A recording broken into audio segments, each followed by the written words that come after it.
discurso que voy a hacer para el ingreso en la Real Academia va a versar sobre el actual cambio climático, pero focalizando en los aspectos de la crisis y del desarrollo actual del mismo, porque no es una cosa a futuro, es una cosa que ya la tenemos aquí. Una de las razones por las cuales tenemos olas de calor es porque hay un relajamiento del diferencial de presión entre el Ártico y la zona subtropical, que hace que, como la zona del Ártico se está calentando más, el gradiente térmico se suaviza y hace que tengamos más intrusiones de polvo sahariano y que implica aire seco, cargado de polvo, y que esa ralentización de los movimientos atmosféricos hace que duren más. En el mundo científico hay un acuerdo prácticamente no unánime, porque siempre hay la discrepancia científica que es necesaria, pero un acuerdo de más del 97%. En el medio político ya es muy diferente la situación, desde diferentes perspectivas, pero cada vez es más el acuerdo de que tenemos un cambio climático y hay que actuar en consecuencia. Pero es verdad que hay políticos que representan los intereses creados de los sectores tradicionales energéticos, del petróleo, etcétera, caso del actual presidente de Estados Unidos, o caso del anterior presidente que había en España, que por razones de intereses creados, intereses económicos o intereses de partido, pues adoptan o una negación total, caso del presidente americano, o una no actuación política al respecto. El cambio climático representa como un torpedo a la línea de flotación del modelo socioeconómico energético. Por lo tanto, eso de cambiar, hay mucha población que los genes nos llevan a un comportamiento conservador más que dinámico y hace que haya una confrontación entre las necesidades de cambio y las actitudes comprensibles pero inconvenientes de mantenerse en la situación.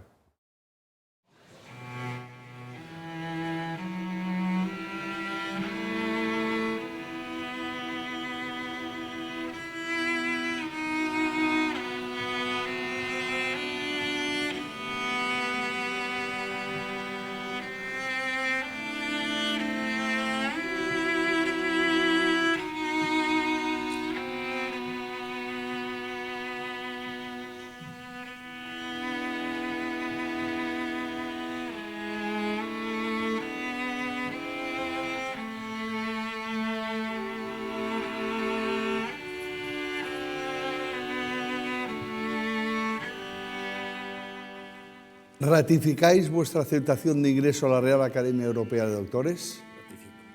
¿Prometéis cumplir fielmente los estatutos de la Real Academia Europea de Doctores y aportar vuestro saber y colaboración en vuestros trabajos científicos, tanto de carácter individual como colectivo, con el fin de velar por el prestigio de nuestra institución cuantas veces fuereis requerido para ello? Recibo vuestra promesa.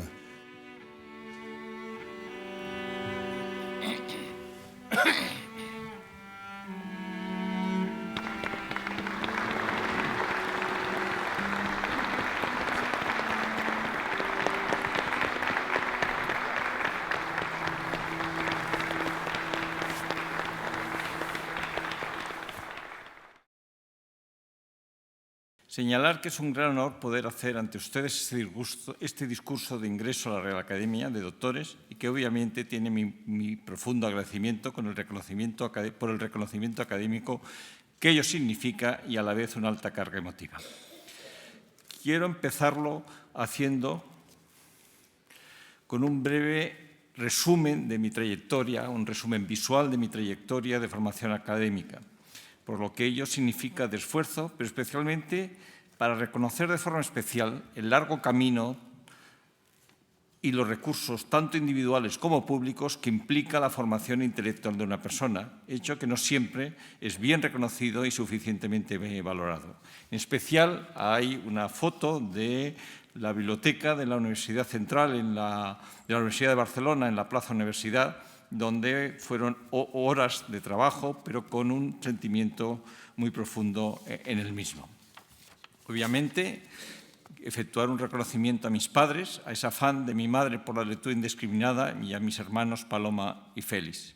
Quiero señalar un reconocimiento muy especial a mi mujer Asunción por el soporte y apoyo continuado que siempre se me ha dado, a mis hijos Hugo y Sara, y en particular a Sara, casada con Dani, por las discusiones en el sentido francés del término, de entre una visión científico-ingenieril versus una visión de una arquitectura, pero remarcar esa libertad que tiene Sara, que responde plenamente al libro de Simone de Beauvoir, El segundo sexo. A mis nietos Emma, Miquel y María, a la familia de mi mujer por acogerme como uno más, en particular a mi cuñada Monse. También a todo un conjunto de amigos que hoy, afortunadamente, me acompañan, y muchos de ellos en este viaje vital desde la Facultad de Químicas y desde el Instituto de Génie Chimique de Toulouse. Debo hacer un reconocimiento profundo a todos los profesores que he tenido, pero en especial a dos. Al doctor José Costa López de la Universidad de Barcelona, que nos acompaña en esta tarde, y al profesor Norma Terian de la Universidad de Sherbrooke por su especial calidad y capacidad como profesores, y yo he intentado estar a su altura. También al profesor Esteban Chornet de la Universidad de Sherbrooke, que me permitió descubrir y me abrió el mundo de la investigación científica. Quiero tener un reconocimiento a todas las personas que me han permitido desarrollar mi carrera profesional primero y académica después, en particular a mi amigo el doctor Antonio Mulet, que me abrió las puertas de la Universidad Española, pero muy especialmente al doctor Jaume Blasco Font de Rubinat, que me acogió lo que ha sido mi universidad como profesor, la Universidad Politécnica de Cataluña, y ya en la misma un recuerdo muy particular al rector, don Gabriel Ferrater y Pascual. También recordar muy especialmente a dos profesores de la misma, al doctor Santiago Gasó, hoy día vicerrector de Política Académica, que también está aquí esta tarde con nosotros, que fue mi primer alumno de doctorado de un total de 33, y al doctor Luis Pons, miembro de esta institución, que lamentablemente no ha podido, por razones personales, estar aquí con nosotros. Tuve el honor de recibir el premio en el año 1997, el premio Rey Jaime I de Protección del Medio Ambiente, y desde aquí quiero enviar un sentido y cariñoso abrazo al profesor Santiago Grisolía, alma de los mismos, y reconocer el esfuerzo, trabajo y mérito que los mismos representan para nuestro país. También señalar el día que recibí el diploma del IPCC como miembro del mismo, donde se me reconocía mi contribución a la recepción al IPCC del Premio Nobel de la Paz del año 2007. Hay una persona especial que me dio una grandísima oportunidad profesional. Se trata del doctor Mateo Valero, que lamentablemente no ha podido estar, que es el alma mater del Barcelona Supercomputing Center, que por la prensa sabéis que hace un mes ha habido dos grandes proyectos europeos que le han sido concedidos al BSC, que nos lleva a poner Barcelona, al Barcelona Supercomputing Center y al trabajo de dicha institución en el frente de investigación y desarrollo computacional y poner a la ciudad de Barcelona en líder en este tema. Me permitió ser uno de los fundadores del BSC, creador y primer director del Departamento de Ciencias de la Tierra. Gracias de nuevo a la Real Academia, a todos los amigos académicos que me han acogido con cariño, y en especial al doctor José María Gay de Liviana, al doctor José Ramón Calvo, a los doctores Juan Corona, Eugenio Oñate y Lloveras, y a su presidente, el doctor Alfredo Rocafort.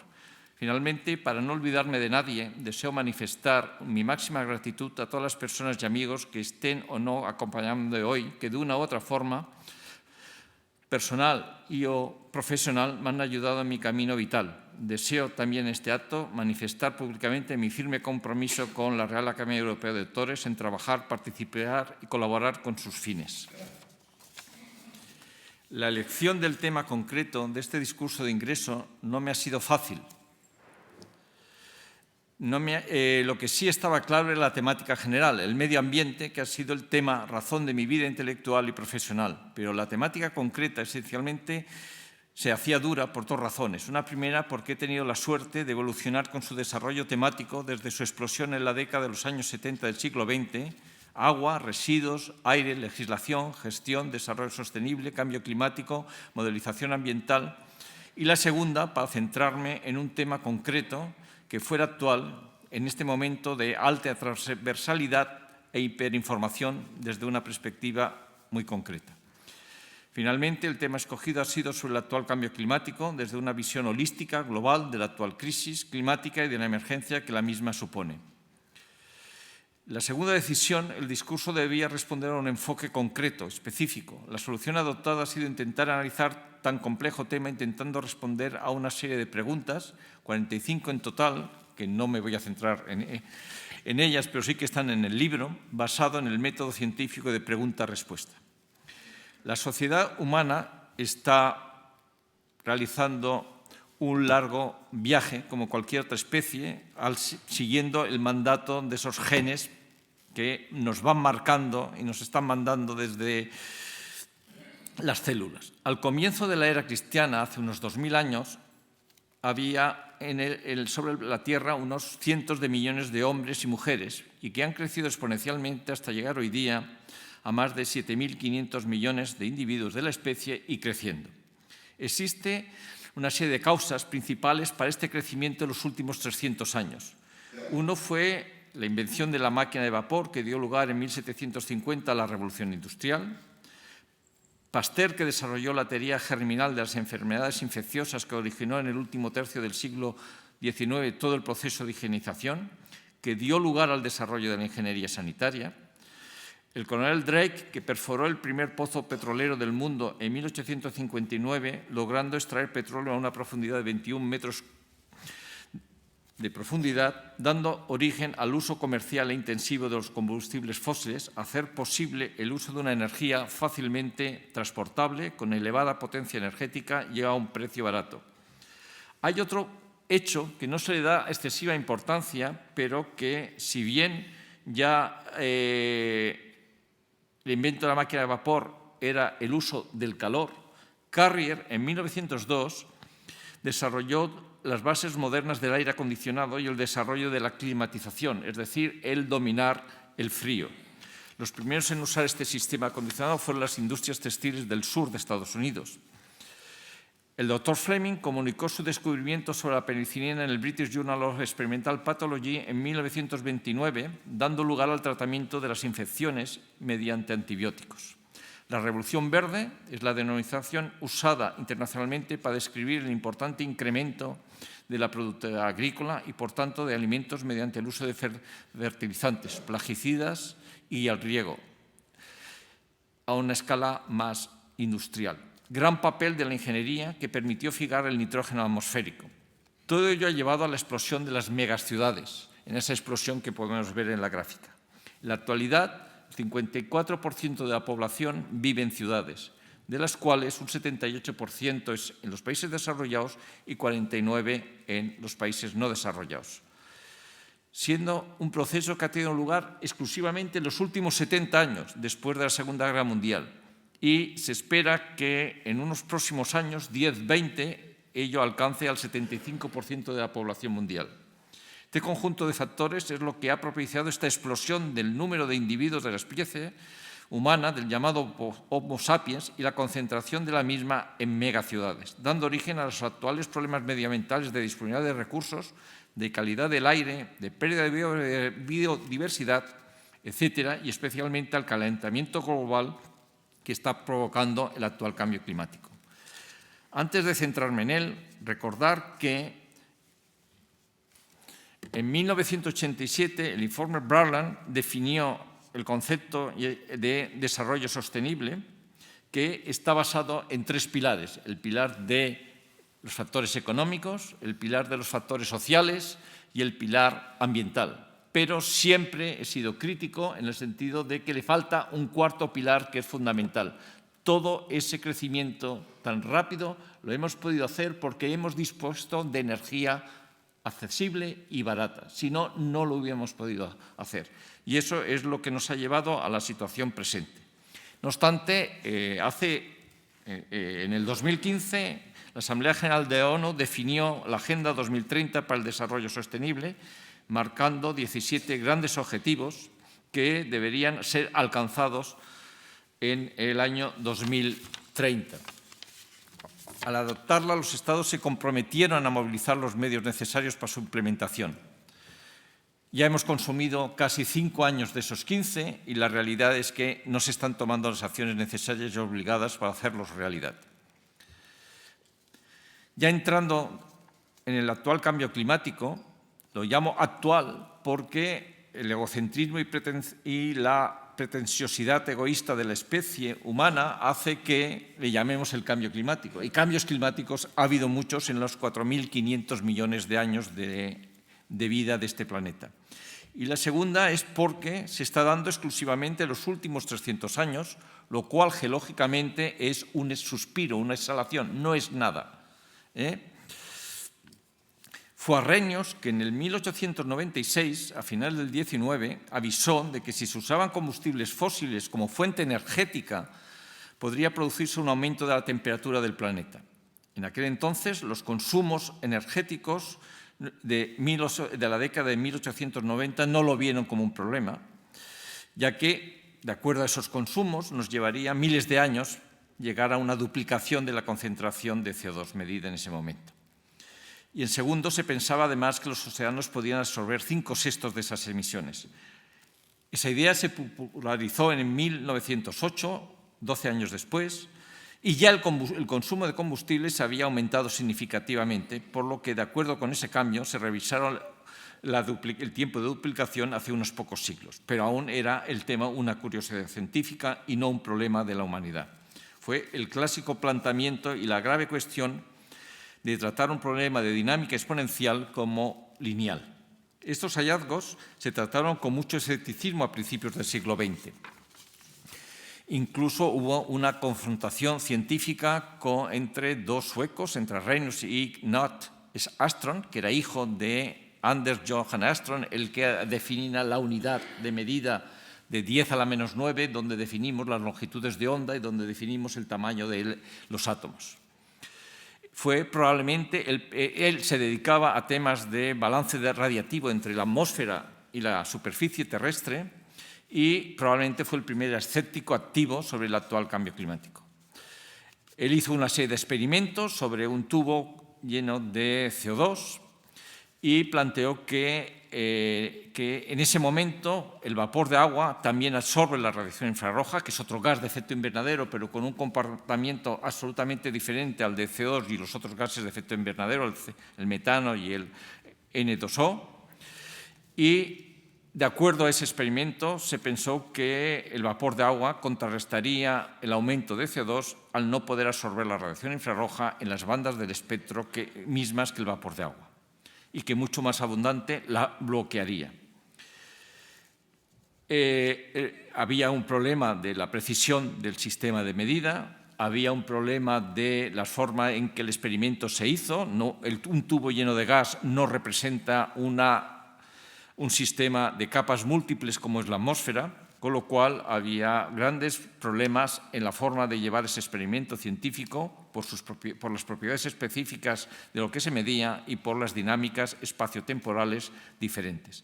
Pero se llegó a la conclusión que Arrhenius estaba equivocado y, a pesar de que publicó un artículo crítico al respecto, el tema fue dejado de lado y la hipótesis de una potenciación del efecto invernadero natural debido al CO2 quedó en el olvido. Tienen que pasar 60, 70 años cuando Brocker, que ha muerto a primeros de este año, publicó un artículo en la revista Science donde unió el título de Calentamiento global y cambio climático, avisando del problema de potenciar el efecto invernadero natural. Ya en el 1988, el científico, el doctor James Hansen, director de la NASA Goddard Institute of Space Studies, que en 1981 también había publicado otro artículo en Science,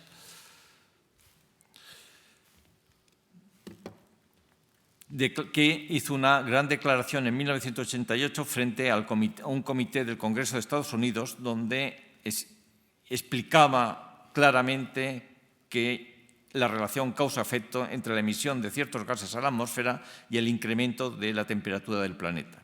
Y en ese mismo año se creó el Panel Intergubernamental sobre el Cambio Climático, impulsado por el doctor Verloven, y que fue su primer presidente. El calentamiento global está forzando un nuevo cambio climático, pero en esta ocasión la causa es la actividad de la especie humana y su modo de vida, su modelo de funcionamiento, siendo el principal reto de la humanidad en este siglo XXI.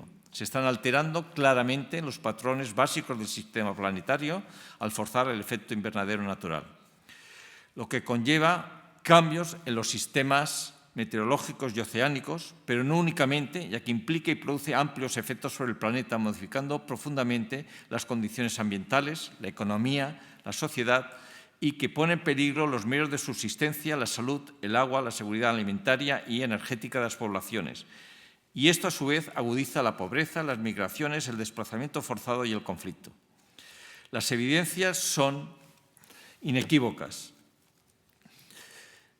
No hay discusión científica al respecto. Hay un acuerdo superior al 97%. Está comprobado que en los últimos 300 años no hay ninguna causa natural, sol, volcanes, etcétera, que justifique el actual cambio climático. Otra cosa diferente es su aceptación a nivel político, así como también desde una perspectiva sociológica, la respuesta emocional de cada persona frente a este cambio acelerado de las condiciones existenciales. Los seres humanos comenzamos a agregar CO2 a la atmósfera desde el momento en que empezamos a usar el fuego, pero de forma masiva en los últimos 300 años, usando el carbón, el petróleo y el gas natural. Además, hemos acelerado las emisiones debido al uso del suelo al expandir las tierras de cultivo y los pastos y en los últimos 25 años a un proceso de crecimiento y urbanización de las ciudades. En la gráfica de la derecha podemos ver esa columna verde, es la cantidad de energía que la humanidad ha utilizado en los últimos 100 años.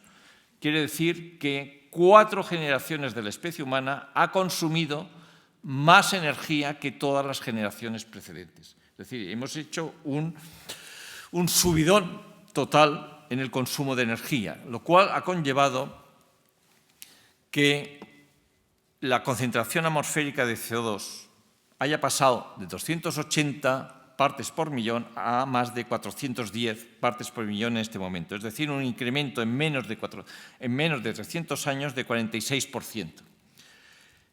Estamos en este momento en concentraciones de CO2 equivalentes a las que había hace 20 millones de años.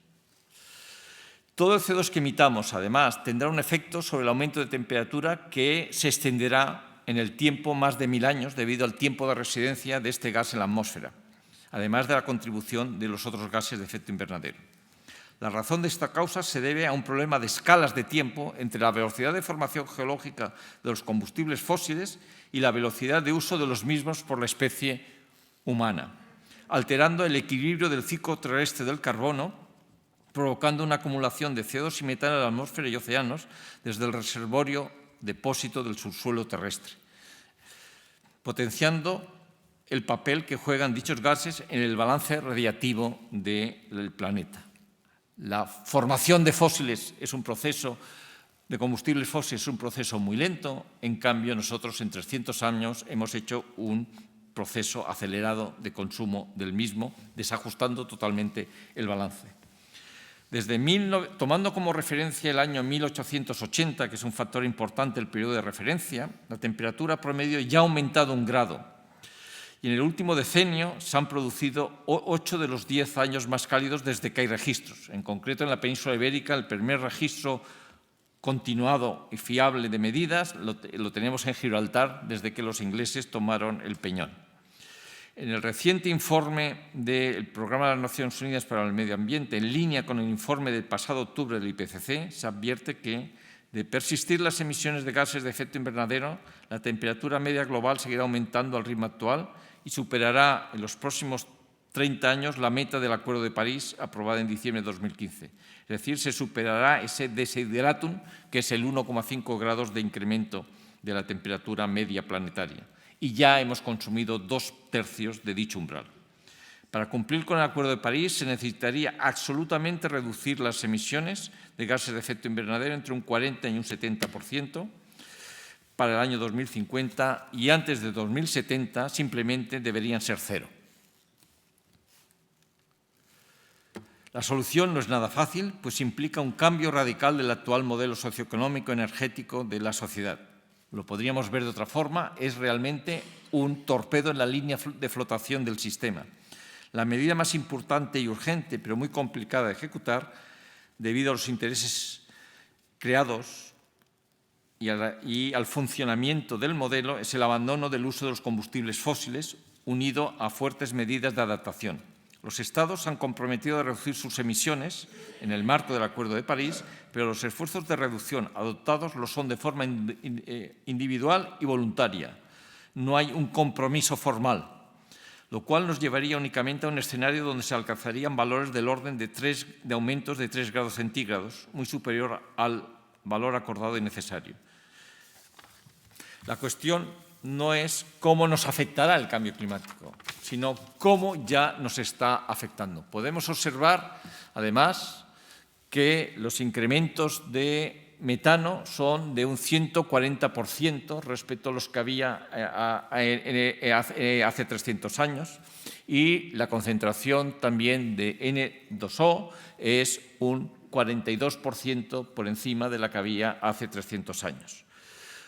Además, lo importante, un factor determinante, es la velocidad del cambio, es decir, las tasas de cambio de temperatura por década o de CO2 por año, tanto en los periodos de los registros que tenemos en los hielos polares, en los periodos de desglaciación o en los cambios abruptos que ha habido, son 10 veces inferiores a los que estamos teniendo en este corto periodo de tiempo de los últimos 300 años. La cuestión es cómo ya nos está afectando.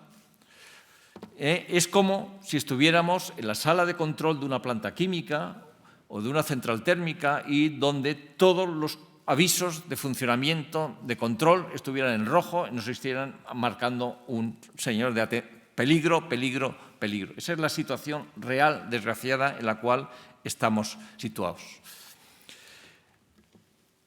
La comprensión de los riesgos y de la dinámica del actual cambio climático ha mejorado, los cuales afecta a todas las regiones del planeta, pero especialmente en este momento a la zona ártica, lo que se le conoce como la amplificación ártica, porque el incremento en el polo norte de la temperatura ya supera los 2 grados centígrados.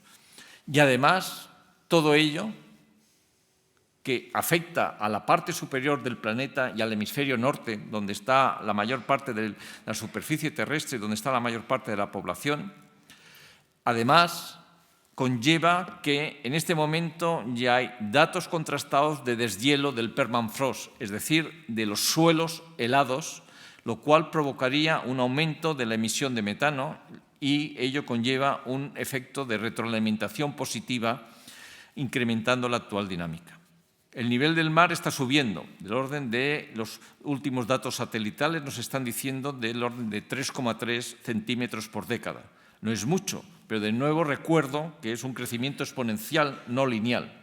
Que el deshielo de Groenlandia, que se está produciendo, produciría un aumento del nivel del mar de 6-7 metros de altura. Y los datos del último año lo estamos viendo que están por encima de las medias acumuladas desde cuando tenemos datos satelitales para hacer el seguimiento de los mismos. La expresión más conocida del actual cambio climático es el calentamiento de la atmósfera y los océanos, pero no es el caso de las consecuencias asociadas. Los fenómenos meteorológicos son cada vez más extremos, las inundaciones son cada vez más frecuentes, se registran más olas de calor y sequías, para citar solo rápidamente las consecuencias y los efectos más significativos e importantes. Es decir, todo el planeta. La semana pasada el Ayuntamiento de Barcelona convocó a una serie de instituciones, entidades, expertos a poner un plan de trabajo sobre la emergencia climática. Título del primer apartado del documento se repartió, decía, Barcelona está en una emergencia climática. No, señores, no, señoras. Es el planeta el que está en una emergencia climática. Barcelona, como una ciudad más, está dentro de ese marco. Otra de las consecuencias graves y preocupantes, en sus diferentes escalas, es a las infraestructuras que soportan el funcionamiento de nuestra actual sociedad. Por lo tanto, además, cumplir con el Acuerdo de París nos sería, desde un punto de vista económico, mucho más rentable y beneficioso, ya que alcanzar la meta de los 2 grados tiene un coste que se ha estimado del orden de los 20 billones de euros, pero se calcula que los ahorros en salud a nivel mundial, solo en salud, sin contar infraestructuras y otros elementos, la reducción implicaría beneficios de 48 billones de euros. El consumo de combustibles fósiles, la agricultura, los usos de la tierra y la producción de cemento son las fuentes humanas dominantes de la emisión de CO2. Su reducción requiere un despliegue masivo de tecnologías bajas en carbono desde ya. Implica la producción de electricidad mediante energías renovables y especialmente y necesariamente una mayor eficiencia energética. El uso de energías renovables no es suficiente para compensar los consumos actuales y las demandas de incremento de las necesidades energéticas de la actual población humana. Se trata de realizar una revolución energética total llamada transición energética, tal y como se hizo entre finales del XIX y principios del XX. Modificar el comportamiento de ese Homo sapiens que se ha convertido en un Homo energeticus, en lo cual se ha transformado la especie humana. Pero es necesario actuar muy rápido. El debate sobre el cambio climático, que como comentaba se remonta a los años 80 del siglo XX, los progresos han sido lentos, con pasos muy pequeños y limitados. No podemos esperar más años para actuar y debemos hacerlo de forma inmediata porque se ha sobrepasado ya el punto de inflexión en que los daños y sus consecuencias son evidentes. Las proyecciones que tenemos, en los cuales nos permite ya a día de hoy, tanto por el conocimiento científico desarrollado desde los años 70 del siglo XX como por las capacidades de supercomputación, nos permiten proyectar perfectamente cuál es la evolución del clima. Es verdad que la proyección del tiempo todavía es fiable a 3 días y es con un 97% de fiabilidad y a 10 días con una fiabilidad del 50%. Y muchas veces la pregunta es, ¿cómo es que fallan las previsiones meteorológicas y somos capaces de decir lo que va a pasar dentro de 40 años? La diferencia es que las proyecciones meteorológicas dependen de las condiciones iniciales. En cambio, las proyecciones climáticas dependen de los factores de forzamiento que son los que nos marcan la tendencia. No pretendemos saber la temperatura que va a haber en un día dentro de 40 años. Lo que pretendemos saber es la tendencia del comportamiento de esa temperatura y su evolución dinámica. Esa es la gran diferencia y es la posibilidad. Es decir, el poder hacer proyecciones climáticas es porque el paradigma del problema cambia. No es un problema de condiciones iniciales, es un problema de condiciones de forzamiento de la dinámica en el tiempo. Y en el caso de ¿por qué se requiere tanta capacidad de supercomputación? Se requiere porque en este momento un programa de cambio climático que lleva un módulo de atmósfera, un módulo de océanos, un módulo del hielo helado, un módulo de química atmosférica, un módulo de condiciones de cambio de la vegetación terrestre en su dinámica anual, implica un código de más de 1 millón de líneas de programa. Y matrices que nos han permitido en este momento, la figura de abajo, es llegar ya a simulaciones climáticas regulares con una resolución espacial de 10 kilómetros y ya se están haciendo globales a 1 kilómetro. Pero hacer 10 años de simulación nos lleva 1 día de computación. Pero si miramos el comportamiento con un modelo a escala regional sobre Cataluña a 10 kilómetros de resolución, y solo si nos fijamos esencialmente arriba el incremento de temperatura y abajo la disminución de precipitación, esa simulación está hecha hasta el año 2000 y todo lo que los 10 años siguientes es proyección. Y, desgraciadamente, la proyección confirma los resultados. A pesar de parecer alarmista, es necesario indicar que hay un balance en este momento importante. Por un lado, unos procesos de desertificación muy importantes que se juega sobre 1,5 millones de kilómetros cuadrados de tierras agrícolas, pero por otro lado, si tenemos una capacidad de respuesta con estrategias más efectivas de mitigación, podríamos reforestar 900 millones de hectáreas, con lo cual se ganarían hasta 200 gigatoneladas de CO2. La disminución del grado de carbonización de los combustibles fósiles, es decir, el paso del carbón y el petróleo al gas natural, es absolutamente necesaria, pero es únicamente una etapa intermedia y transitoria, probablemente necesaria, pero que debería ser corta y claramente insuficiente para limitar totalmente las emisiones. El uso de energías renovables, el ahorro energético, la absoluta necesidad de la mejora de eficiencia energética. Ya no son un deseo, sino es una absoluta necesidad, además también desde una perspectiva económica, frente al incremento exponencial de la demanda de recursos energéticos. Y además, no solo en los países desarrollados, sino también por la emergencia y explosión de países como la China, la India y el continente africano. Existe una necesidad absoluta de revisar en profundidad el sector del transporte, tanto terrestre, marítimo y aéreo, que se han convertido en el sector con mayores tasas de crecimiento de sus emisiones y con una clara tendencia a incrementarlas. Debería definirse y apostarse por una modificación sustancial del mismo, orientándolo en la dirección de disminuir los consumos energéticos, lo que implica cambios radicales en el modelo existente. Debemos pasar del motor de combustión interna al motor eléctrico. El ciclo de vida del uso de un motor de combustión de un vehículo con motor de combustión, con gasolina o con diésel, es exclusivamente del 19%. Es decir, que si nos costara 1 litro de gasolina o diésel 1 euro, solo estamos aprovechando 19 céntimos en todo el ciclo de vida. En cambio, usando un motor eléctrico de 1 euro, estaríamos usando 70 céntimos. Es decir, tiene una eficiencia en su ciclo de vida global, desde los recursos hasta la disposición final de los materiales, de un 69, un 70%. Es decir, estamos hablando de un factor de 3,5, casi 4. El sector de la edificación y construcción, el nitrógeno también tendrá su campo, pero en aplicaciones mucho más específicas.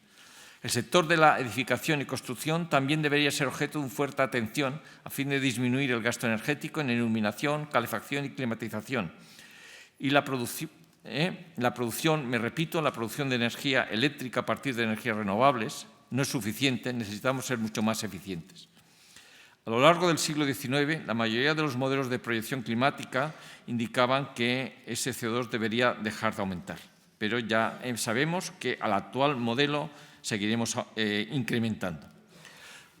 Y ya pasando más bien de la ciencia y la tecnología a la política, en la pantalla tienen ustedes un artículo publicado por mí en abril de 1995 en el periódico con el título «El clima cuestiona nuestra sociedad», hace 24 años.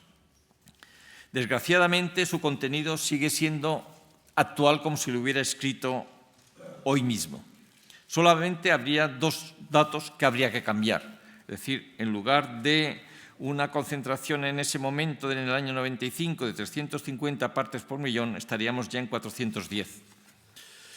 Lo cual hubiera representado pasar en 24 años de un incremento del 24 a un incremento del 46. Y los estudios científicos nos indican que desde finales del siglo pasado el aumento ya ha sido de 1 grado, cuando hace 24 años estaba alrededor del medio grado. Estamos forzando la resiliencia del actual sistema climático. La cuestión, es verdad que ha habido una respuesta política a ese cambio, pero ha sido totalmente insuficiente. Tenemos una convención marco aprobada en el año 92, tenemos un protocolo de Kioto que se renovó y que está vigente hasta el año que viene. Hubo el Acuerdo de París que no entrará en vigor hasta el año que viene, pero en la gráfica vemos los países en negro que dependen de recursos energéticos, de petróleo y carbón, además de otros que dependen de medios de transporte. Es decir, que los políticos no están asumiendo la responsabilidad que el tema requiere y les toca. Lo que estamos haciendo es, en este momento, forzando esa resiliencia del actual sistema climático. Estamos todavía en la fase negra de una progresiva degradación, pero todavía el sistema tiene capacidad, resiliencia para responder a esos cambios, pero podríamos entrar en una fase de irreversibilidad. Y no solo es una hipótesis, pero que tiene factores plausibles de pasar a un cambio radical del actual, un trastoque total del actual funcionamiento del sistema climático terrestre y no pasar ya de un calentamiento, sino provocar rápidamente una nueva glaciación, de acuerdo a una modificación del funcionamiento de la circulación de la termolina. Es decir, para ir acabando, la humanidad se enfrenta a un problema de dimensión global y nos cuesta pensar en global. Las actuaciones pasan por cambiar el actual modelo de sociedad, su política energética y por la responsabilidad individual. La dimensión del problema es de gran magnitud y porque nos cuestiona nuestro actual sistema, basados en criterios de crecimiento sostenido. Por ejemplo, hoy mismo había un artículo diciendo que China estaba ralentizando su crecimiento porque solo estaba creciendo al 6% del Producto Interior Bruto, cuando aquí nos estamos peleando por una décima de 2,2 o 2,3 de crecimiento anual. Es decir, es urgente una drástica corrección del rumbo, ir a un desarrollo sostenible real, no camuflado, y dar frente y respuesta a la emergencia ambiental y climática que debe ser una de nuestras principales prioridades, porque los efectos tienen unos costes elevados que ya estamos pagando. Además, es una cuestión de justicia generacional. En la foto están mis nietos, donde son afortunados ya que viven en una casa que da a una plaza sin tráfico, pero ese es el trapo manchado de negro de limpiar las plantas en una zona donde no hay circulación. Ese es el aire que estamos respirando en Barcelona. Y ya finalmente, para acabar, una cita del científico James Lovelock que nos la podríamos aplicar de forma clara. Un virus ineficiente mata a un huésped, un virus inteligente se queda con él. ¿Va a ser la sociedad humana suficientemente inteligente para saber cambiar el modelo y saber continuar con el mandato de los genes de la especie? Muchas gracias por su atención.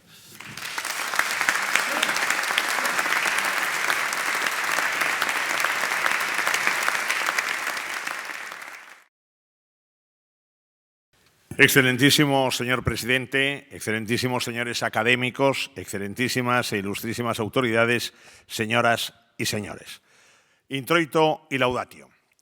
Hoy cruza el umbral de nuestra corporación el excelentísimo señor doctor don José María Baldassano Recio, ingresando en calidad de académico numerario. Se incorpora a nuestra institución un reconocido y acreditado científico que suma incontables aportaciones en el transcurso de su prolífica, prolija y premiada trayectoria, arribando a esta casa precedido de una sólida reputación cosechada a lo largo de una vida dedicada en cuerpo y alma a la ciencia y a la investigación, de cuyas contribuciones nos hemos beneficiado repetidamente desde su llegada a esta Real Academia. Si una característica a modo de virtud distingue a nuestra academia es su faceta interdisciplinar y transversal, máxime en una oportunidad como esta. Así, intento justificar la circunstancia de que la Real Academia Europea de Doctores, a través de su presidente, excelentísimo señor doctor don Alfredo Rocafort Nicolau, me haya responsabilizado de la preparación del presente discurso de contestación al de ingreso que acaba de leer el académico recipiendario doctor José María Baldassano, facultad que agradezco por el panegírico que me encomienda. Mi gratitud a la sazón es por una doble razón. En primer lugar, por el compromiso de dar respuesta a una intervención de penetrante cuño científico a la par que divulgativa en aras a sensibilizar sobre la importancia y las consecuencias del actual cambio climático dictada por un erudito de la talla y prestancia del doctor Baldassano. Y en segundo lugar, por mi estrecha relación con él, haciéndome partícipe a título lucrativo desde hace muchos años del capital que rinde su próvida amistad, lo que no impide que nuestros periódicos duelos tenísticos sobre la impecable alfombra de las pistas de tierra batida de nuestro entrañable Real Club de Tenis Barcelona 1899, las raquetas, destilando elegante finura tenística, estén en lo más alto y la pugna por cada punto constituya una proeza épica. La impronta interdisciplinar de la Real Academia Europea de Doctores, que señalaba, queda patente hoy como en otras ocasiones. El discurso de ingreso del académico recipiendario, doctor José María Baldassano, lo prepara, redacta y lee un químico que es catedrático de Ingeniería Ambiental en la Universidad Politécnica de Cataluña, influyente experto en el estudio del cambio climático, y lo responde un economista que es profesor en la Universidad de Barcelona, que solo aspira a presentar y encomiar la personalidad del nuevo académico de número, perfilando suaves pinceladas con las que apoyar las notables conclusiones del recipiendario. Y si el discurso del doctor Baldassano toma como hilo conductor el actual cambio climático, que pormenorizadamente ha ido desgranando, ahondando en las entrañas de sus tantos interrogantes, concienciándonos sobre su dimensión y los efectos ambientales y sociales que desencadena, el discurso de contestación, lógicamente, tiene que incidir en las aristas económicas del tema nuclear expuesto por el profesor Baldassano. Antes de proceder a la contestación al doctor Baldassano, a quien felicito por su magnífico trabajo y por su extraordinaria intervención, permítame, excelentísimo señor presidente, que introduzca su figura. Del consistente y encomiable currículum del doctor Baldassano sobresalen sendas distinciones que corroboran su categoría de prestigioso científico. La primera de ellas es la obtención en 1997 del Premio Rey Jaime I de Protección del Medio Ambiente que anualmente se concede en la ciudad de Valencia.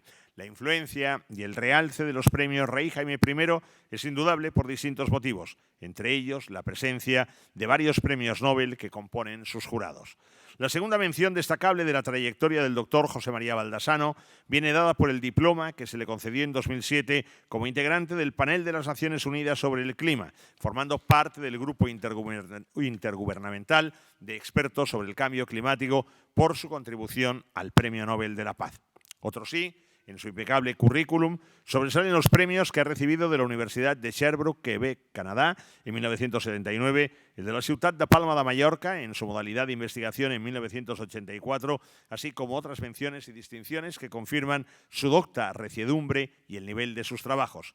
El académico recipiendario, José María Baldassano, es licenciado y doctor en Ciencias Químicas por la Universidad de Barcelona, ingeniero químico por el Instituto Nacional Politécnico de Toulouse, máster en Ingeniería Química por la Universidad de Sherbrooke, Canadá. Desde 1993, el doctor José María Baldassano es catedrático de Ingeniería Ambiental en la Universidad Politécnica de Cataluña y fue director del Departamento de Proyectos de Ingeniería de la UPC y director del Instituto de Petroquímica Aplicada, transformado en el Instituto de Tecnología y Modelización Ambiental. Ha dirigido e impulsado programas de posgrado, máster, doctorado, desempeñando varios cargos académicos. De su iniciativa y bajo su dirección nació el programa de doctorado en Ingeniería Ambiental entre 1986 y 2006, que fue el primero en España de dicha especialidad, e inició y codirigió el máster en Ingeniería Ambiental entre 2006 y 2011. Sus actividades en materia de investigación y desarrollo se centran en la modelización, como él explicaba, de la calidad del aire y el cambio climático, estudios del impacto ambiental y gestión de residuos. Y como mérito singular, tanto para el doctor Baldassano como para la ciudad de Barcelona, conviene dejar constancia de que fue fundador y director del Departamento de Ciencias de la Tierra en el Barcelona Supercomputing Center en el periodo 2005-2014.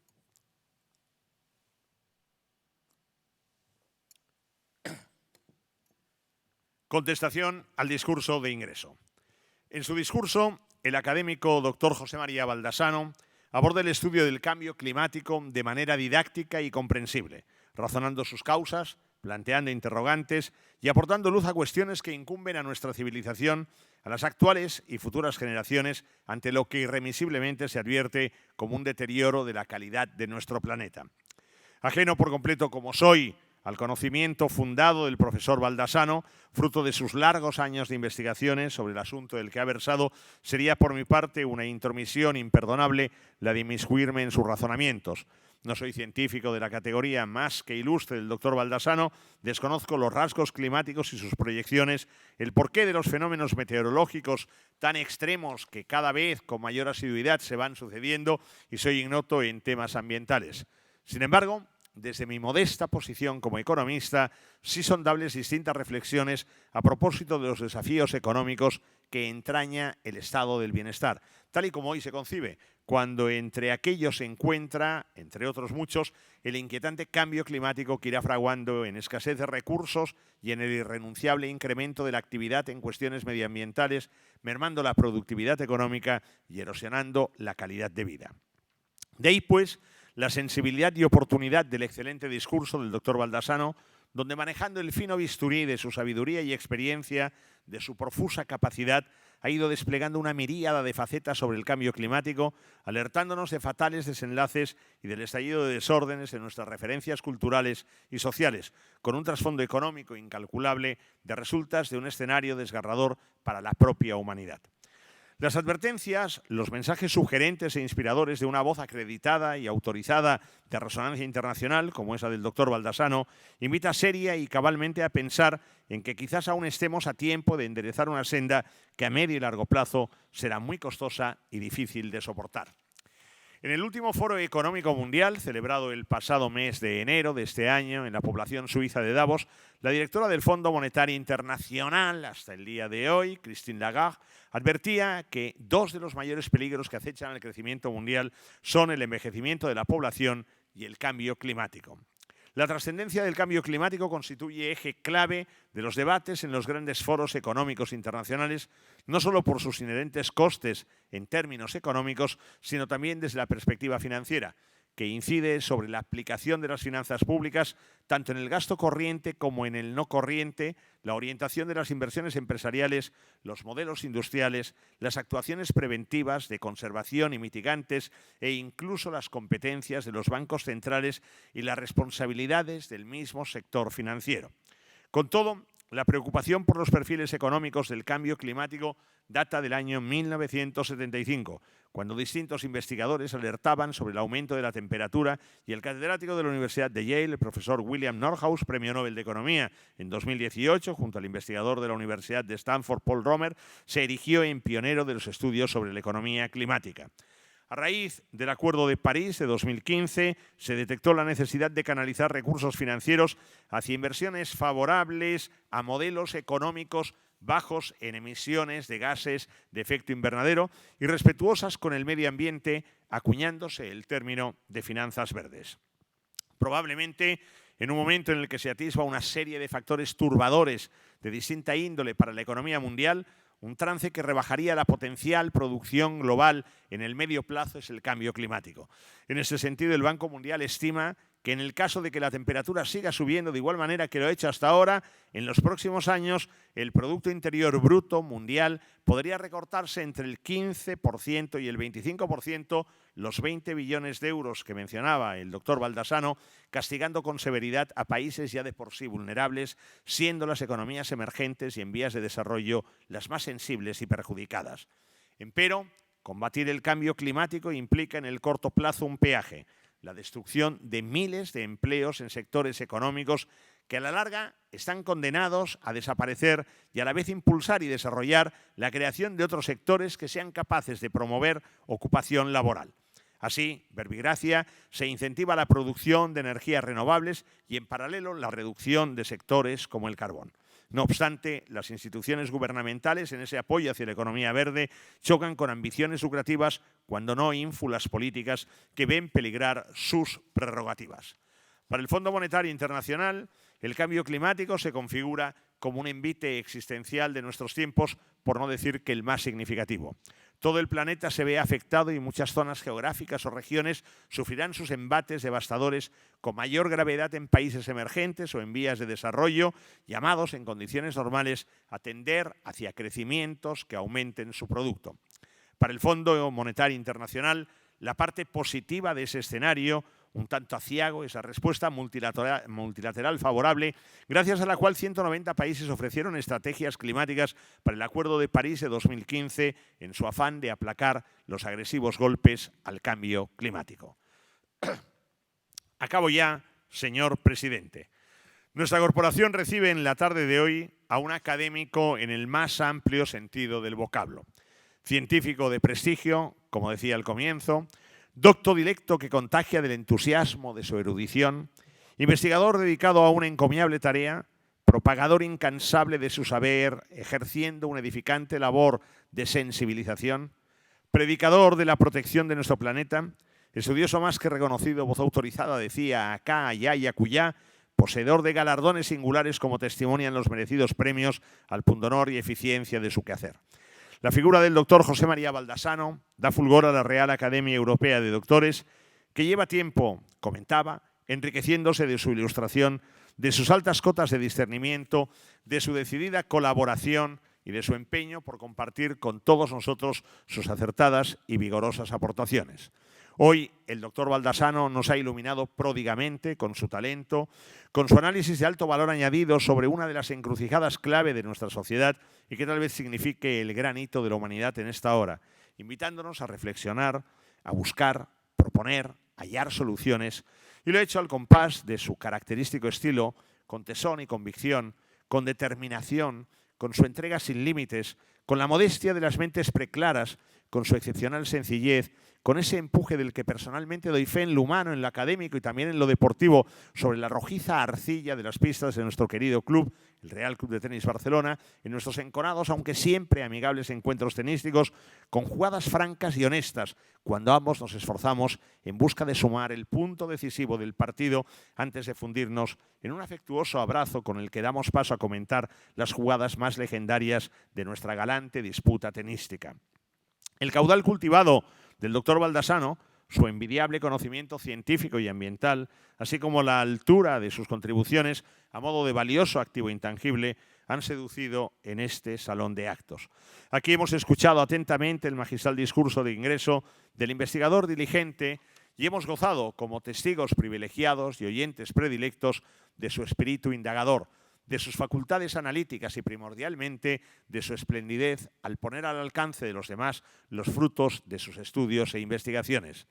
La Real Academia Europea de Doctores se congratula del ingreso como académico numerario de un distinguido profesor que engrandece la función y el acervo intelectual de esta institución, de sus próximos trabajos, de su producción científica, de sus avances investigadores. Esta real institución será deudora a la par que fedataria y beneficiaria. Solo me resta, pues, felicitar a la Real Academia por la elección del doctor José María Baldassano Recio como académico numerario y en nombre propio y en el de todos los presentes le doy, con un abrazo fraternal, la más sincera y afectuosa bienvenida a esta casa. Bienvenido, querido profesor Baldassano, a la Real Academia Europea de Doctores.